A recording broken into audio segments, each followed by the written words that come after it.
Chalo. So good morning, everyone. So once again we are here to discuss the or complete the discussion जो हमने previous lecture में start किया था. That was related to rotational motion.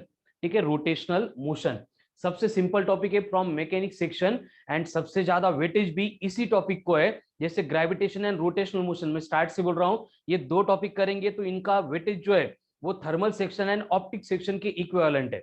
मतलब ये तीनों section wise अगर preparation आपका हो गया तो वेटेज वाइज आपके 15 मार्क्स का प्रिपरेशन हो जाता है. एंड अगर कंसेप्ट वाइज देखेंगे, डिफिकल्ट वाइज देखेंगे तो बेसिकली 60 to 70% आपका प्रिपरेशन यहाँ पे हो जाता है. ठीक है, तो रोटेशनल मोशन स्टार्ट करके बहुत दिन हो गए, लेकिन बहुत धीरे धीरे से इसका डिस्कशन चल रहा था. टुडे ऑनवर्ड अपन ये बात नहीं होने देंगे. ठीक है, आज से जो है रेगुलर लेक्चर मॉर्निंग में एंड इवनिंग में 9 to 10 इसका डाउट सेशन रहेगा. ठीक है, तो रोटेशनल मोशन में हमने क्या क्या डिस्कस किया है. देखो अब तक तीन ही इंपॉर्टेंट बातें डिस्कस हुई है. एक हुआ है पहले मोमेंट ऑफ इनर्शिया, दूसरा हुआ है रेडियस ऑफ गायरेशन एंड तीसरा हुआ था लास्ट लेक्चर में that was rolling motion.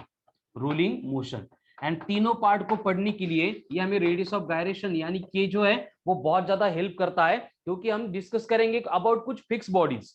Other भी बहुत सारी बॉडीज है, उनकी लिस्ट आउट करके मैंने मॉड्यूल में दिया है, लेकिन जो हमारा डिस्कशन होगा वो फिक्स बॉडी के अबाउट होगा, जिनकी जो ज्योमेट्रिकल शेप है वो फिक्स है, वो रोल भी होती है, वो रोटेट भी होती है, सिमेट्री भी वहां पे मेंटेन होती है. जैसे कि रिंग है, जैसे कि डिस्क है, जैसे कि हॉलो स्फीयर है, जैसे कि सॉलिड स्फीयर है, जैसे कि रॉड है, जैसे कि हॉलो सिलेंडर है, जैसे कि सॉलिड सिलेंडर है. ठीक है, तो इनके अबाउट ही हमारा बेसिक जो डिस्कशन था वो लिमिटेड था.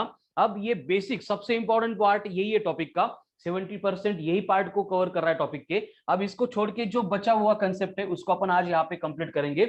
उसको कंप्लीट करने के लिए हमें थोड़ा सा जो है वो बेसिकली रोटेशनल डायनेमिक्स पढ़ने के लिए बेसिक इंफॉर्मेशन लगती है अबाउट सर्कुलर मोशन. अब ये सर्कुलर मोशन अलग टॉपिक हम अलग से पढ़ने वाले हैं, पढ़ के हो भी चुका है, लेकिन यहाँ पे जो है सर्कुलर मोशन की कुछ टर्मिनोलॉजीज हमें रिक्वायर्ड होती है, उसको मैं पहले यहाँ पे इंट्रोड्यूस करता हूँ.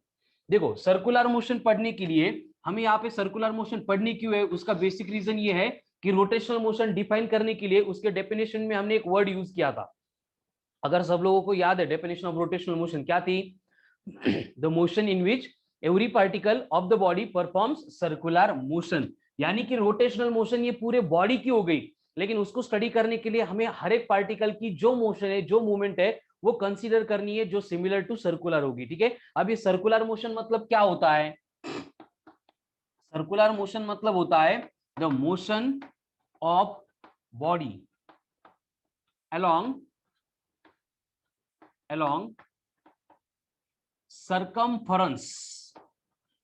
circumference of circle. ठीक है, जो बॉडी का सरकमफरेंस मतलब सर्कल का सरकमफरेंस है उसके ऊपर जो बॉडी मूव होती है, तो सरकमफरेंस पे जो भी बॉडी मोशन परफॉर्म करेगी उसको बोला जाएगा सर्कुलर मोशन. यानी कि केस क्या है, देखो सर्कुलर मोशन में जो बॉडी है जो परफॉर्म कर रही है सर्कुलर मोशन, वो रेस्ट में नहीं होती है, वो क्या करती है सरकमफरेंस के अलोंग ट्रांसलेट होती है. मतलब इसकी जो मोशन है वो ट्रांसलेशनल ही है, लेकिन ट्रांसलेशनल की एक स्पेशल टाइप है जहां पे बॉडी मूव हो रही है, वो जो पाथ है वो क्या होने वाला है? रिपीट होने वाला है. पाथ क्या है? रिपीट होने वाला है. इसलिए इस टाइप के मोशन को हम रिपीटेटिव मोशन ऐसे भी बोलते हैं. ठीक है, रिपीटेटिव मोशन ऐसे भी बोलते हैं, क्योंकि हर बार पार्टिकल जहां पे भी मूव होगा, बॉडी जहां पे भी मूव होगी, इस तरह से सरकमफरेंस रहेगा एंड इसके अलोंग बॉडी मूव हो रही है, मतलब ये पाथ हर बार क्या होने वाला है? रिपीट होने वाला है. तो ये बन गए आपकी रिपीटेटिव मोशन, जिसमें बॉडी क्या करने वाली है? सेम पाथ पे अगेन एंड अगेन मूव होने वाली है. ठीक है, तो ये हो गया सर्कुलर मोशन का पार्ट. इसको हम अलग तरीके से भी डिफाइन करते हैं, इसका स्क्रीनशॉट ले लो. ठीक है, इसको अलग तरीके से कैसे डिफाइन करेंगे? इसको हम ऐसे भी डिफाइन करते हैं कि motion of the body, motion of the body about a fixed point with fixed axis या फिर with fixed distance या फिर उसको अपन रेडियस बोलते हैं. ठीक है, यानी कि देखो जब भी सर्कुलर मोशन परफॉर्म होगी तो उस सर्कुलर मोशन को परफॉर्म होने के लिए कंपलसरी एक रेफरेंस पॉइंट लगेगा जिसके अबाउट बॉडी मूव होने वाली है. उस फिक्स पॉइंट को हम यहाँ पे कंसीडर करते हैं as a centre of the circle.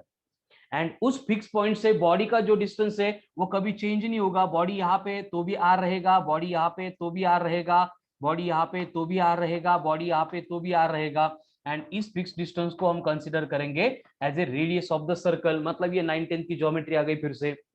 तो हर बार क्या होगा, जब भी बॉडी सर्कुलर मोशन परफॉर्म कर रही है, उस सर्कुलर मोशन को परफॉर्म करते टाइम बॉडी जो है एक फिक्स पाथ होगा, उसी पाथ के along again and again, again and again repeatedly move होने वाली है।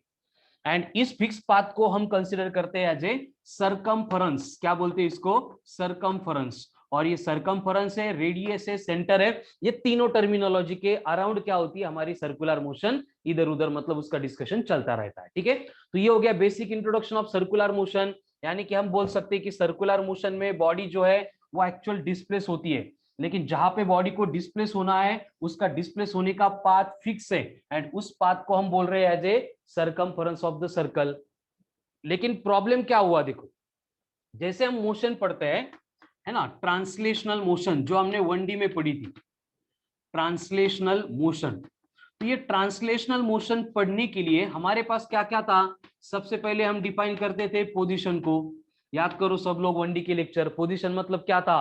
पोजीशन मतलब any point in the space at which body exist at the given instant of time. Space पे कोई भी एक पॉइंट लेंगे जहां पे body given instant of time पे प्रेजेंट होती है, उसको बोला जाता है as a position of the body. Again इस बॉडी की अगर पोजीशन चेंज होती है तो उसको अपन कंसीडर करते थे एज ए डिस्प्लेसमेंट। और डिस्प्लेसमेंट मतलब क्या था? Change in position of the body in a particular direction, उसको हमने डिस्प्लेसमेंट बोला था।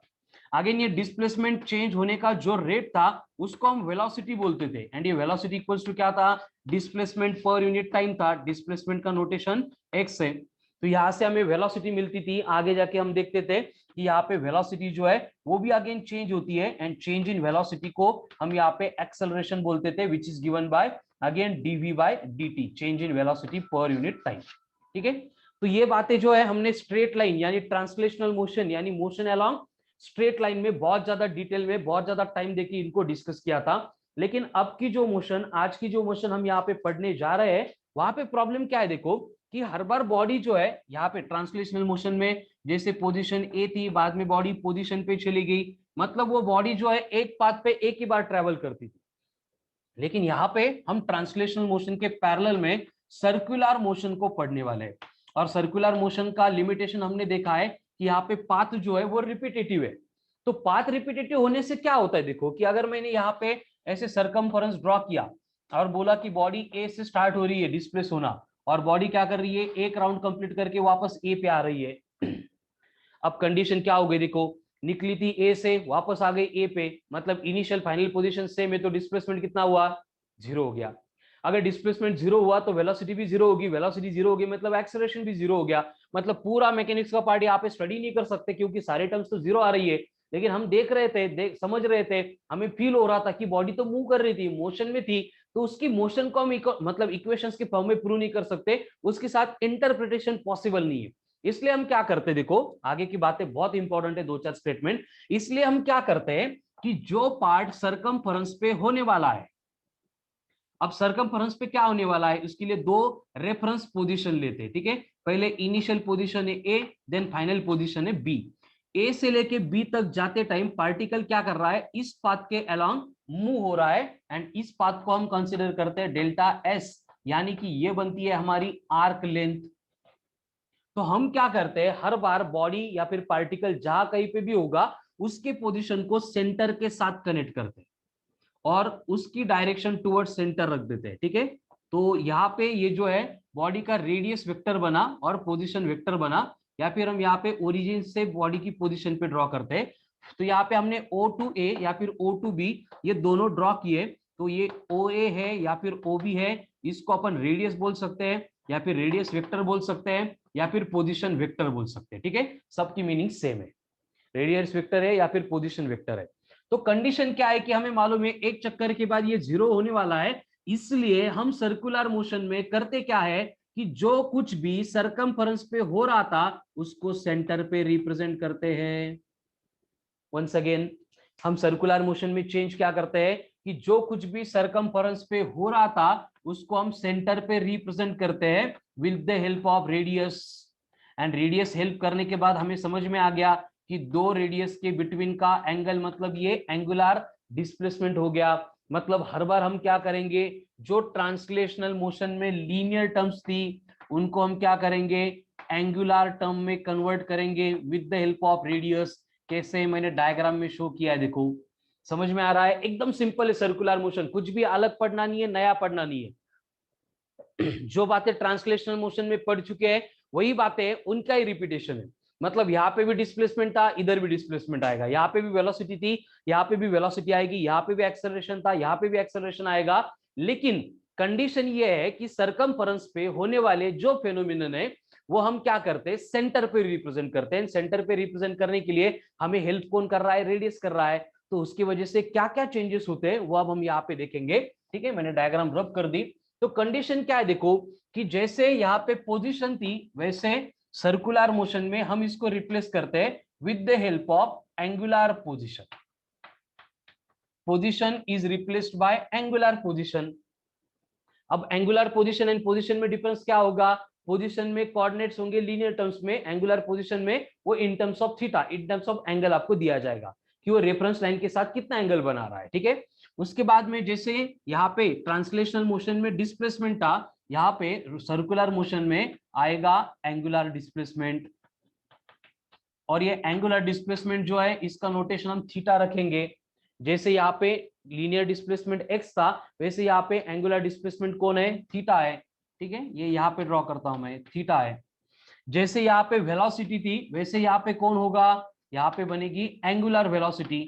यहाँ पे नोटेशन v था, यहाँ पे नोटेशन बस ओमेगा आएगा। क्या आएगा, ओमेगा। और इस ओमेगा का मतलब होता है एंगुलर वेलोसिटी, जिसका फॉर्मूला होगा फिर से डिस्प्लेसमेंट अपॉन टाइम। ये बन गया ओमेगा थीटा बाई टी, यानी angular displacement per unit time. यहाँ पे जैसे एक्सेलरेशन था यहाँ पे भी एक्सेलरेशन आएगा, बस वो इन टर्म्स ऑफ एंगल रिप्रेजेंट कर रहे हैं, मतलब एंगुलर एक्सेलरेशन होगा denoted by alpha, again given by change in angular velocity per unit time. मतलब देखो हर बार हमने क्या किया, बस कंसेप्ट वही है, यहाँ पे भी पोजीशन थी यहाँ पे भी पोजीशन है, यहाँ पे भी डिस्प्लेसमेंट था यहाँ पे भी डिस्प्लेसमेंट है, यहाँ पे भी वेलोसिटी थी यहाँ पे भी वेलोसिटी है, यहाँ पे एक्सेलरेशन था यहाँ पे भी एक्सेलरेशन है। लेकिन हर बार यहाँ पे एक वर्ड ऐड हो रहा है, एंगुलर एंगुलर एंगुलर एंगुलर। और एक क्यू वर्ड ऐड हो रहा है। कंडीशन वही है जो मैंने इससे पहले एक्सप्लेन की थी कि सर्कुलर मोशन पढ़ते टाइम हम क्या करते हैं कि जो ट्रांसलेशनल मोशन सरकमफेरेंस पे हो रही थी उसको सेंटर पे रिप्रेजेंट कर रहे हैं इन टर्म्स ऑफ एंगल कन्वर्ट करने के लिए। एंड ये कन्वर्जन करने के लिए हमें हेल्प कौन कर रहा है, रेडियस कर रहा है। कैसे, देखो फिर से एक बार, सर्कल है,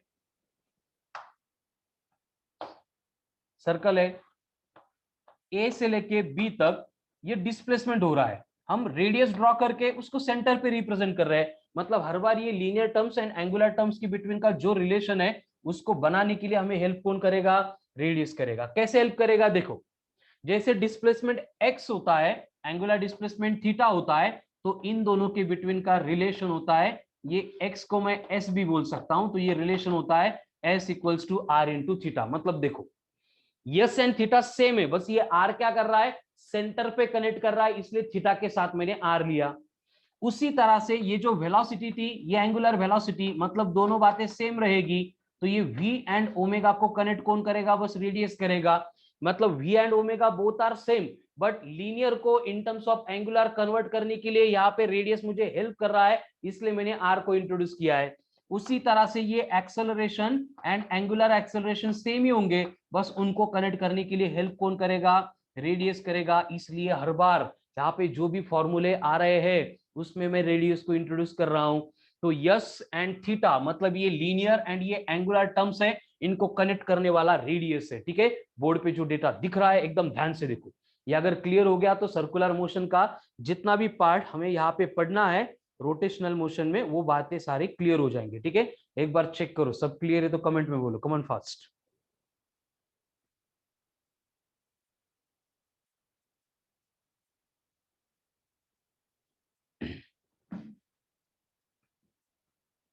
अगर ये क्लियर हो गया होगा तो बाकी का पार्ट बहुत सिंपल है। देखो अब मैं इसको रब कर देता हूं। मतलब जो लीनियर टर्म्स हमने पढ़ी थी वही सर्कुलर में आने वाली है, बस हर बार उनको कनेक्ट कौन करेगा, रेडियस करेगी। कनेक्ट कौन करेगा, रेडियस करेगी। अब इनको थोड़ा सा वन बाय वन पढ़ते हैं ठीक है, बेसिक इंट्रोडक्शन तो हो गया।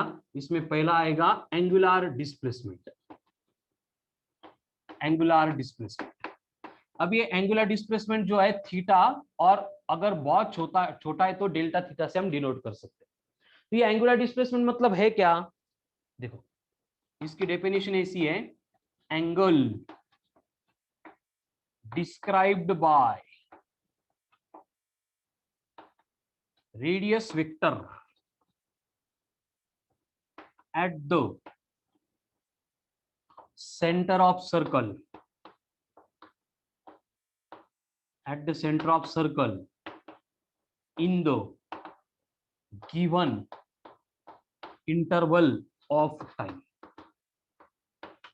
क्या एंगुलर डिस्प्लेसमेंट मतलब, एंगुलर डिस्प्लेसमेंट है angle describe by radius vector या फिर पोजीशन वेक्टर, कहां पे, eight the centre of circle in the given instant of time.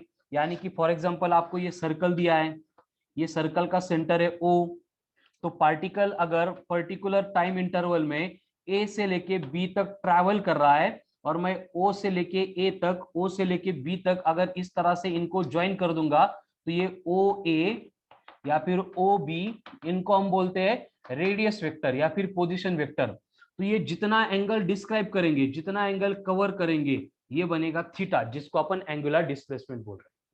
अब ये एंगुलर डिस्प्लेसमेंट जो है थ्रू आउट सिलेबस, इसका नोटेशन जो है हम थीटा यूज करेंगे, अगर बहुत छोटा छोटा है तो उसको डेल्टा थीटा बोलना पड़ेगा। ठीक है, देन इसका एसआई यूनिट होगा रेडियन। स्केलर या वेक्टर है, इसके बारे में मैं नेक्स्ट पॉइंट में कंक्लूड करता हूं। ये स्केलर भी है, ये वेक्टर भी है, एंड बेसिकली जो है इसको हम कैलकुलेट करने के लिए फॉर्मूला यूज करते हैं S equals to R into theta. मतलब ये जो होता है ना, आपने 7th 8th में पढ़ा है, एंगल इज इक्वल्स टू क्या है, आर्क लेंथ अपॉन रेडियस, वही फॉर्मूला है। Theta is equals to S by R या फिर S equals to R into theta. And ये अगर एंगल है तो एंगल को डायमेंशंस नहीं होते हैं, मतलब ये जो है वो बनेगी डायमेंशन लेस क्वांटिटी। कौन सी क्वांटिटी है, डायमेंशन लेस क्वांटिटी, इस क्वांटिटी को डायमेंशंस नहीं है। ठीक है, सो ये हो गया एंगुलर डिस्प्लेसमेंट। ध्यान से देखो क्या है एंगुलर डिस्प्लेसमेंट मतलब, सिंपल, एंगुलर डिस्प्लेसमेंट मतलब angle describe by radius vector at the centre of circle in given interval of time, इसको बोला गया है as a angular displacement. Notation है थीटा, अगर बहुत छोटा है तो डेल्टा थीटा, देन इसका ऐसा यूनिट है रेडियन, डायमेंशंस इसको है नहीं क्योंकि एंगल को डायमेंशंस नहीं होते। ठीक है, अब ये स्केलर या वेक्टर है, इसके बारे में डिस्कस करते हैं। तो ये थोड़ा सा कंफ्यूजिंग पार्ट है, यहाँ पे मैं एक्सप्लेन कर रहा हूँ, थोड़ा सा आपको उसको ध्यान देना है, एंड जो मैं बोल रहा हूँ उसको एज इट इज आपको रिमेंबर करना है। ठीक है, स्टेटमेंट में लिख के देता हूं मैं, angular displacement is a vector quantity if it is infinitesimally small, but if it is finite, then it's a scalar quantity।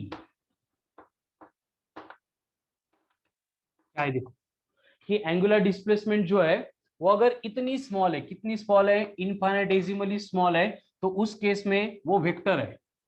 लेकिन अगर वो फाइनाइट है, थोड़ी बड़ी है, तो उस केस में क्या होगा, वो स्केलर क्वांटिटी है। उसका रीजन है because it does not follows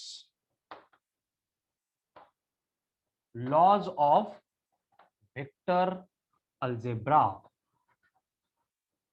क्योंकि ये laws of vector algebra follow नहीं करती है, इसलिए फाइनाइट एंगुलर डिस्प्लेसमेंट जो है वो स्केलर क्वांटिटी। ठीक है, सेम बातें मैंने आपको वेक्टर पढ़ाया था, तब भी एक्सप्लेन किया था। यानी कि देखो एंगुलर डिस्प्लेसमेंट जो है वो स्केलर भी है, वो वेक्टर भी है, स्केलर भी है, वेक्टर भी है। अब सीधी सीधी एकदम स्ट्रेट फॉरवर्ड सिंपल लैंग्वेज में मैं एक्सप्लेन करता हूं कि प्रैक्टिकली एंगुलर डिस्प्लेसमेंट स्केलर ही है। क्या है, एंगुलर डिस्प्लेसमेंट स्केलर ही है, लेकिन आगे की जो टर्म्स आने वाली है, एंगुलर वेलोसिटी या फिर एंगुलर एक्सेलरेशन, वो वेक्टर है। और वेक्टर का रूल है कि वेक्टर को डिराइव करने के लिए हमने जो कंसेप्ट, जो फॉर्मूला यूज किया है, उसमें पहले से वेक्टर है, तभी वो गिवन क्वांटिटी वेक्टर बनेगी। जैसे फोर्स वेक्टर है, क्योंकि force equals to ma, mass into acceleration में एक्सेलरेशन वेक्टर है।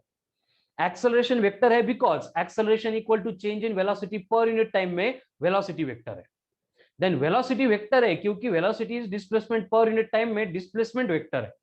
डिस्प्लेसमेंट वेक्टर है क्योंकि डिस्प्लेसमेंट होता है चेंज इन पोजीशन, तो ये पोजीशन वेक्टर है इसलिए डिस्प्लेसमेंट वेक्टर है। इस तरह की सीक्वेंस होती है।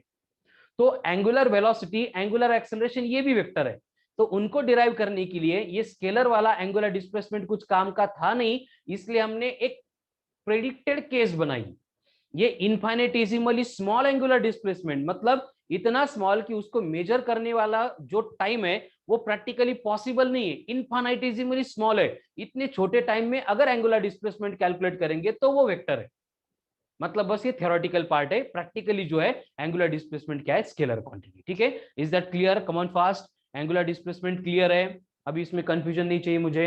एंगुलर डिस्प्लेसमेंट स्केलर है, वेक्टर है, नोटेशन क्या है, यूनिट क्या है, डायमेंशंस क्या है? चलो कम ऑन फास्ट कमेंट करो, क्लियर है क्या? यस और नो? ओके। अब ये एंगुलर डिस्प्लेसमेंट अगर वेक्टर है तो वेक्टर की कंडीशन क्या होती है? वेक्टर को लगता है magnitude as well as direction. तो direction of angular displacement, direction of angular displacement is given by direction of angular displacement is given by एक रूल है यहाँ पे, right hand thumb rule, RHT, right hand thumb rule. और ये right hand thumb rule मैं लिख के नहीं दूंगा, बस ओरली एक्सप्लेन करूंगा। क्या होता है राइट हैंड थंब रूल? कि अगर सर्कुलर मोशन में जो बॉडी सर्कुलर मोशन परफॉर्म कर रही है उसका एक्सिस अगर हम राइट हैंड में पकड़ेंगे और थंब अगर एक्सिस के अलोंग है एंड कर्ल फिंगर्स अगर सर्कुलर मोशन की डायरेक्शन शो कर रही है तो थंब क्या करेगा? एंगुलर डिस्प्लेसमेंट की डायरेक्शन शो करेगा। वही डायरेक्शन एंगुलर वेलोसिटी की रहेगी, वही डायरेक्शन एंगुलर एक्सेलरेशन की रहेगी। ठीक है, राइट हैंड थंब रूल क्या होता है? Imagine the axis of rotation is to be held in your right hand such that thumb points towards x of rotation. If curl finger gives the sense of rotation or direction of circular motion, then thumb will give the angular displacement, angular velocity and angular acceleration. इस तरह से होता है। यानी कि क्या है, देखो कि यहाँ पे जो सर्कुलर पाथ हम कंसिडर करेंगे तो ये सर्कुलर पाथ पे ये सेंटर हो गया और सेंटर में से पास होने वाली ये straight line x of rotation है। तो अगर पार्टिकल इस तरह से एंटी क्लॉकवाइज डायरेक्शन में मूव हो रहा है तो उस केस में हमें क्या करना है कि एक्स ऑफ रोटेशन इसे राइट हैंड में पकड़ना है, थंब एक्सिस के अलोंग, एंड ये फिंगर्स जो है वो सर्कुलर मोशन की डायरेक्शन शो कर रहे हैं। मतलब एंगुलर डिस्प्लेसमेंट कहाँ पे आ रहा है? हमारी तरफ आ रहा है। अगर सेम सर्कुलर मोशन की डायरेक्शन अगर मैं चेंज कर दूंगा तो मुझे ऐसे पकड़ना पड़ेगा, मतलब सर्कुलर मोशन की एंगुलर डिस्प्लेसमेंट की डायरेक्शन कहाँ पे जा रही है? अंदर जा रही है, पेपर के प्लेन में जा रही है, इनवर्ड जा रही है। ठीक है, इसका मतलब क्या हो रहा है? देखो कि हर बार जो भी डायरेक्शन होगी that means angular displacement, angular velocity and angular acceleration are always directed along axis of rotation। मतलब कि देखो जैसे लीनियर डिस्प्लेसमेंट है, लीनियर वेलोसिटी, लीनियर एक्सेलरेशन है, उनकी डायरेक्शन कहाँ पे होती है? From initial position to final position. यहाँ पे हर बार इसकी डायरेक्शन कहाँ पे होगी? Along axis of rotation. कहाँ पे होगी? Along axis of rotation. ठीक है, बोर्ड पे जो डेटा लिखा है वो एक्सट्रीमली इंपॉर्टेंट है। ठीक है, चलो तो ये हो गया एंगुलर डिस्प्लेसमेंट, उसकी डायरेक्शन। अब आगे जाते हैं एंगुलर वेलोसिटी की तरफ। अब एंगुलर वेलोसिटी मतलब वही डिस्प्लेसमेंट पर यूनिट टाइम होगा।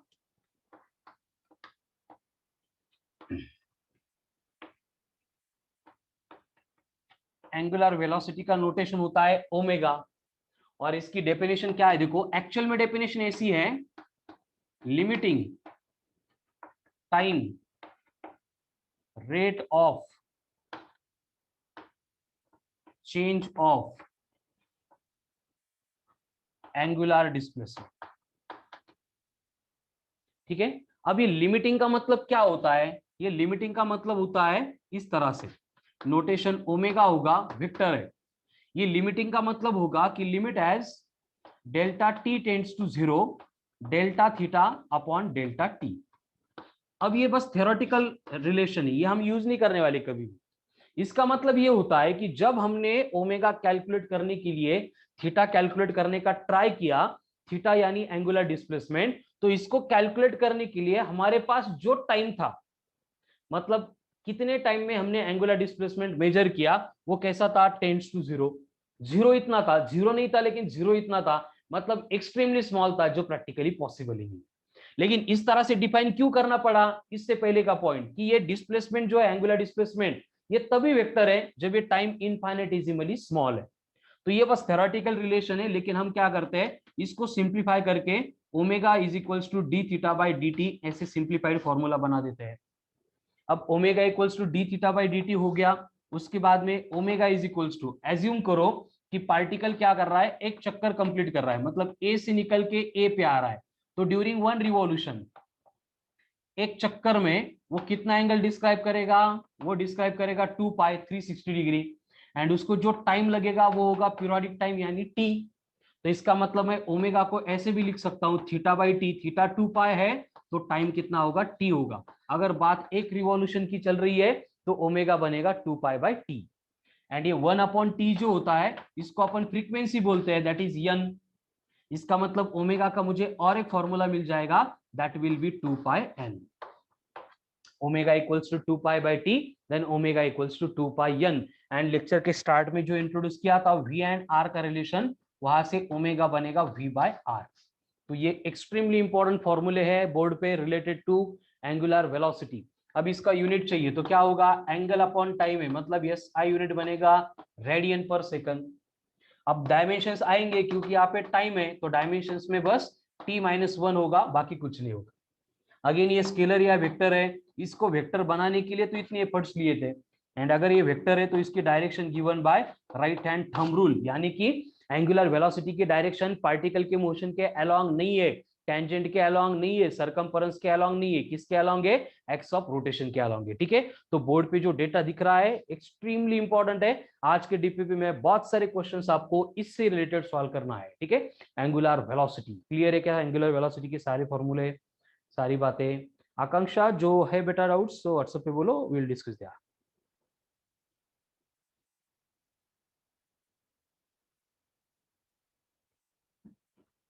चलो, तो ये हो गई angular velocity.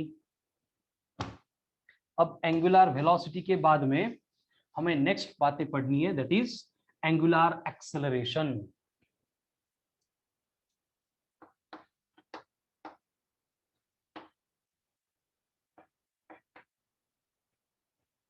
Angular acceleration denoted by alpha. अब इसकी डेफिनेशन तो वही होगी, चेंज या फिर average change in angular velocity for unit time, for unit time denoted by, इसका नोटेशन होगा अल्फा, गिवन बाय फॉर्मूला होगा change in angular velocity per unit time. इसको हम ऐसे भी लिख सकते हैं ओमेगा अपॉन टी, या फिर ऐसे भी लिख सकते हैं omega final minus omega initial upon time.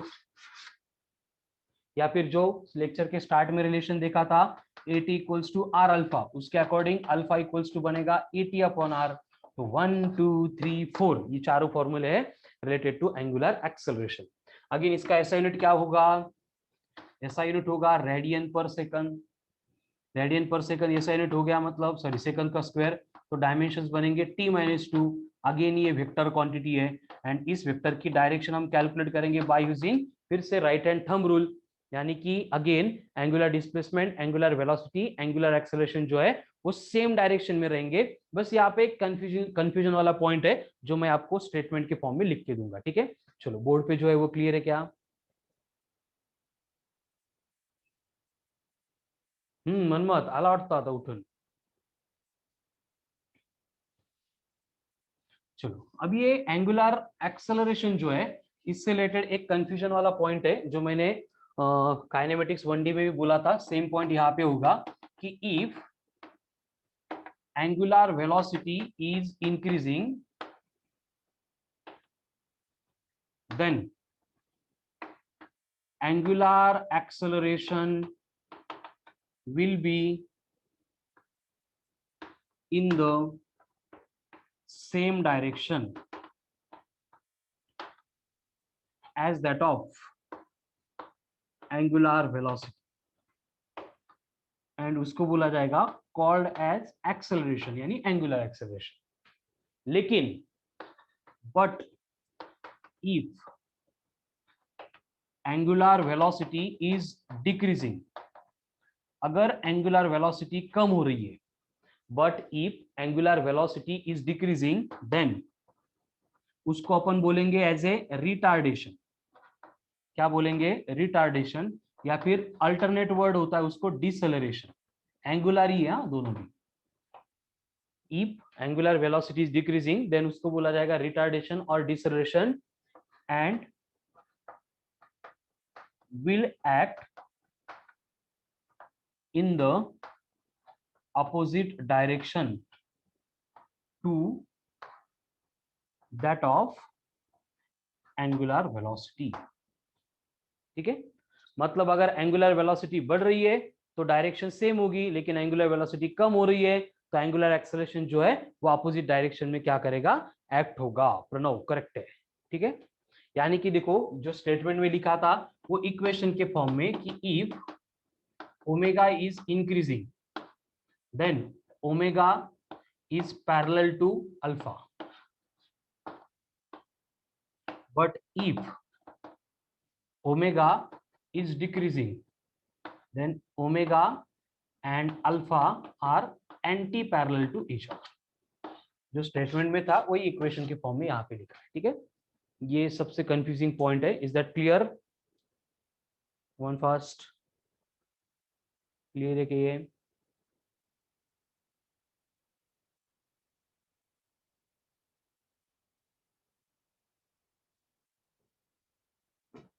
चलो, तो बेसिक इंट्रोडक्शन हो गया angular displacement, angular velocity, angular acceleration का। अब इन तीनों पॉइंट्स को मैं कनेक्ट करूंगा। तीनों में फोर्स नहीं था, मतलब ये काइनेमेटिक्स की टर्मिनोलॉजी थी, तो इनको कनेक्ट करने के लिए हमारे पास है kinematical equations. Kinematical equations, kinematical equations. अब काइनेमेटिकल इक्वेशंस देखो क्या होगा, जैसे कि लीनियर ट्रांसलेशनल मोशन में काइनेमेटिकल इक्वेशन थे v equal to U plus A T, V square equals to U square plus 2as, S equals to U T plus half of A T का square. अब यहाँ पे क्या होगा देखो, थोड़े से चेंज होंगे। यहाँ पे u है रिप्लेस्ड बाय ओमेगा होगा इनिशियली, इसलिए नॉट। v था वो रिप्लेस्ड बाय ओमेगा होगा, a है रिप्लेस्ड बाय अल्फा होगा, देन t तो सेम रहेगा and s replaced by theta होगा। लीनियर टर्म्स को हम क्या कर रहे हैं, बस एंगुलर टर्म्स में कन्वर्ट कर रहे हैं। तो इनको अगर कन्वर्ट करेंगे तो हमारे काइनेमेटिकल इक्वेशंस क्या बनेंगे देखो, omega equals to omega naught plus alpha T, omega square equals to omega naught square plus 2 alpha theta, and यहाँ पे theta equals to omega naught T plus half alpha T square. ये हो गए kinematical equations related to circular motion या फिर angular motion. जो linear terms में था बस उसको हमने क्या किया है, एंगुलर टर्म्स में कन्वर्ट किया है। Clear kinematical equations? यस और नो? मनमत को क्लियर है, बाकी लोगों को है कि क्लियर?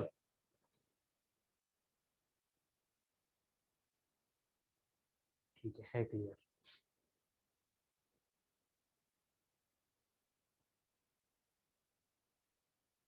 ये हो गए kinematical equations in case of circular motion. ठीक है, तो अभी देखो यहाँ पे जो है हम सर्कुलर मोशन की बातें इसलिए पढ़ रहे थे क्योंकि रोटेशनल मोशन में हमने डिफाइन ही ऐसे किया था कि ऐसी मोशन जिसमें हर एक पार्टिकल जो है वो सर्कुलर मोशन परफॉर्म करता है। लेकिन इसमें जो है rolling motion, moment of inertia, radius of gyration study करते टाइम इनका कुछ ज्यादा खास यूज नहीं था, इसलिए मैंने टॉपिक के स्टार्ट में इसको इंट्रोड्यूस नहीं किया था। लेकिन आगे जब हम टॉर्क रिलेटेड बातें डिस्कस करेंगे तो यहाँ पे हमें एंगुलर टर्म्स की यूज करना पड़ता है, इसलिए मैंने इंट्रोड्यूस किया है। एक पूरी वर्कशीट में इसी पार्ट के ऊपर आज देने वाला हूं, try to solve it. Evening में 9 to 10 हम उसके डाउट सेशन लेंगे और वहां पे क्वेश्चन की प्रैक्टिस आपकी हो जाएगी, उससे पहले सॉल्व करने का आपको ट्राई करना है। ठीक है, तो आगे हम आते हैं नेक्स्ट पार्ट के ऊपर, जो टॉपिक का सबसे इंपॉर्टेंट पार्ट है, दैट इज टॉर्क।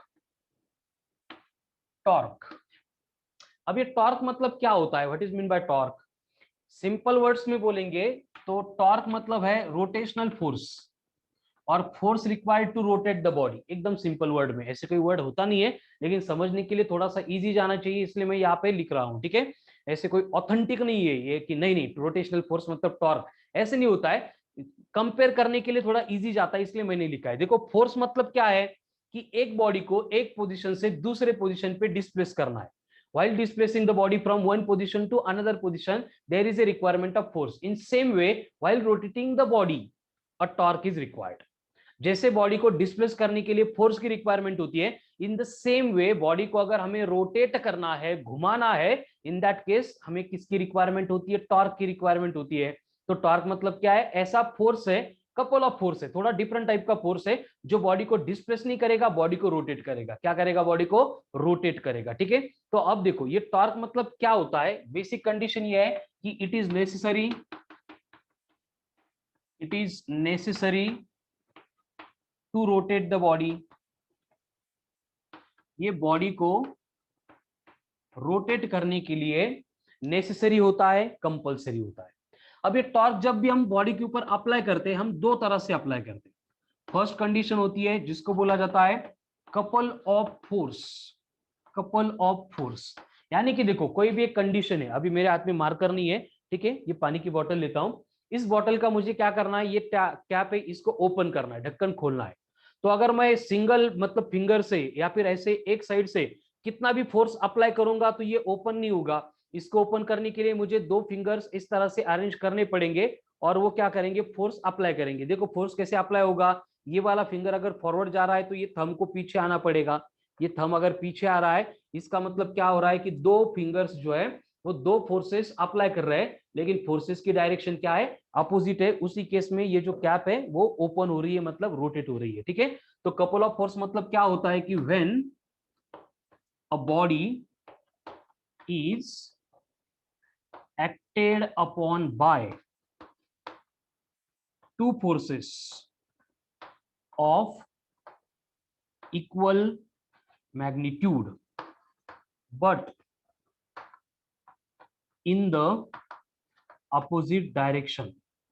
ठीक है, दोनों फोर्स जो भी एक्ट होंगे उनके मैग्नीट्यूड इक्वल है एंड डायरेक्शन अगर अपोजिट है, तो उस कंडीशन को हम बोलेंगे as a couple of force. And ये couple of force nothing but बनेगा टॉर्क, जिसका नोटेशन होगा tau and which is equals to होगा, इसका फॉर्मूला होगा magnitude of any one force, दोनों में से एक फोर्स का मैग्नीट्यूड, क्योंकि दोनों का तो इक्वल था, इनटू दोनों फोर्सेस के बिटवीन का परपेंडिकुलर डिस्टेंस। यानी कि इक्वेशन बनेगा tau is equals to R into F.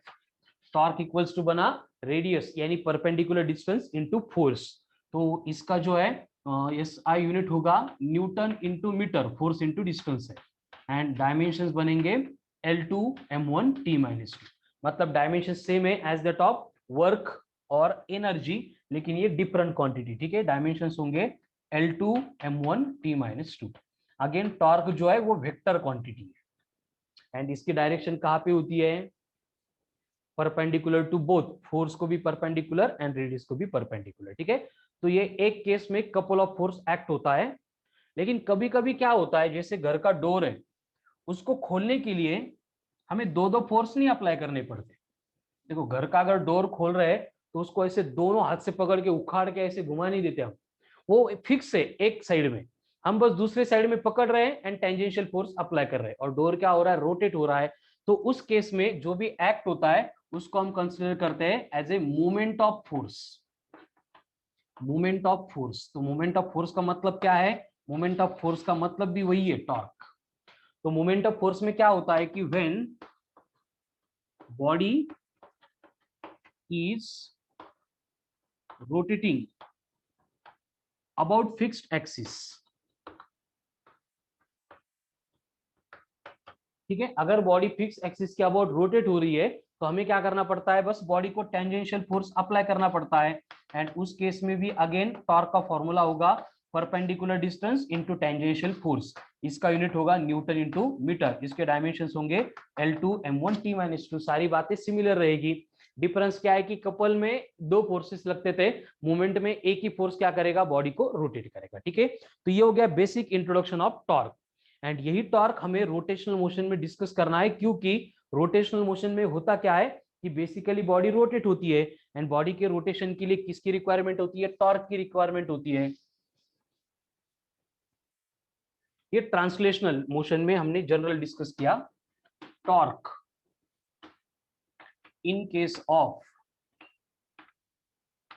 Rotational motion, torque in case of rotational motion. अब रोटेशनल मोशन में जो टॉर्क होता है उसका फॉर्मूला है tau is equals to I into alpha. Tau is equals to क्या है? आई इंटू अल्फा, ठीक है। वेयर आई का मतलब movement of inertia and alpha का मतलब आज ही डिस्कस किया है, दैट इज एंगुलर एक्सेलरेशन। बाकी इसकी जो यूनिट्स एंड डायमेंशंस है that will be same, newton into metre and dimensions L2m1 T-2, इसमें कोई भी चेंज ऑकर नहीं होगा।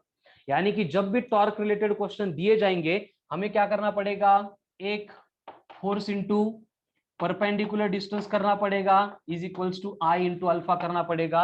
हर बार टॉर्क रिलेटेड जो भी क्वेश्चन आएगा उसमें क्या होगा, देखो जैसे कि आपको बोला जाएगा कि कोई एक डिस्क है, इसको हमने एक स्ट्रिंग कनेक्ट की है, स्ट्रिंग को एक मास कनेक्ट किया है, पहले पकड़ के रखा था फिर बाद में छोड़ दिया तो ये यहाँ पे आ गया। तो यहाँ पे आने के बाद इसका एक्सेलरेशन कितना होगा, ये कितनी वेलोसिटी से रोटेट करेगा, यहाँ पे कितना एंगुलर डिस्प्लेसमेंट होगा, इस तरह के वो क्वेश्चन पूछ सकते हैं। तो हमें मालूम है कि डिस्क रोटेट हुई थी क्योंकि यहाँ पे जो इसका वेट है mg ये रिस्पॉन्सिबल था।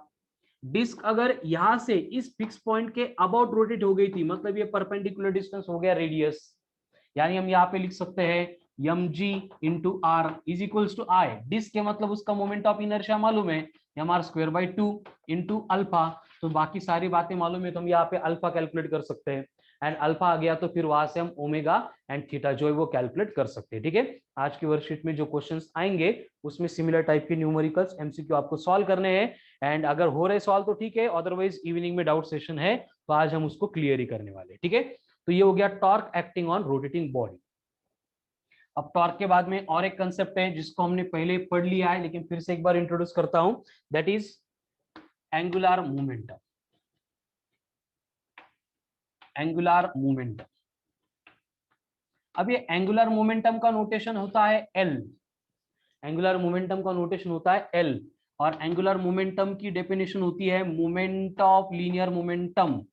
Moment of linear momentum is called as angular momentum denoted by L given by, इसका बेसिक फॉर्मूला है R इंटू पी, लेकिन हम इसको यहाँ पे I इंटू ओमेगा इस तरह से रिप्रेजेंट करते हैं, ठीक है।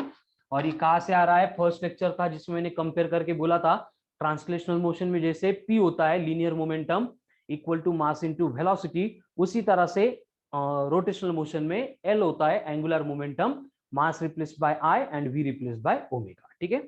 तो ये एंगुलर मोमेंटम हो गया, L is equals to I into omega. Then kinetic energy in rotational motion होती है half of I omega square, ये पहला ही पॉइंट था।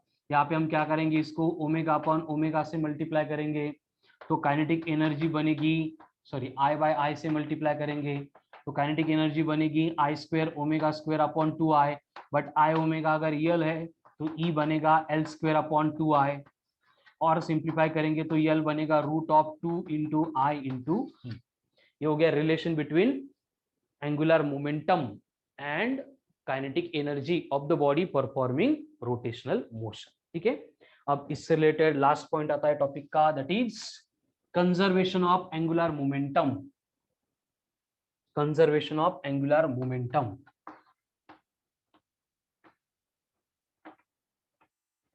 Conservation of angular momentum. ये सारी बातें पहले इंट्रोड्यूस करके हो चुकी है इसलिए मैं इतना जल्दी जल्दी जा रहा हूं, ठीक है ना। इसमें कुछ अलग खास नहीं है, और पहले लेक्चर में सारी बातें मैंने ऑलरेडी एक्सप्लेन कर दी थी, ठीक है। कंजर्वेशन ऑफ एंगुलर मोमेंटम, और ये क्या बोलता है कंजर्वेशन ऑफ एंगुलर मोमेंटम कि if external torque acting on the system of rotating body is 0, then angular momentum remains constant। अगर बॉडी के ऊपर एक्ट होने वाला एक्सटर्नल टॉर्क अगर 0 है यानी कि if tau external is 0 then initial angular momentum is equals to होता है फाइनल एंगुलर मोमेंटम।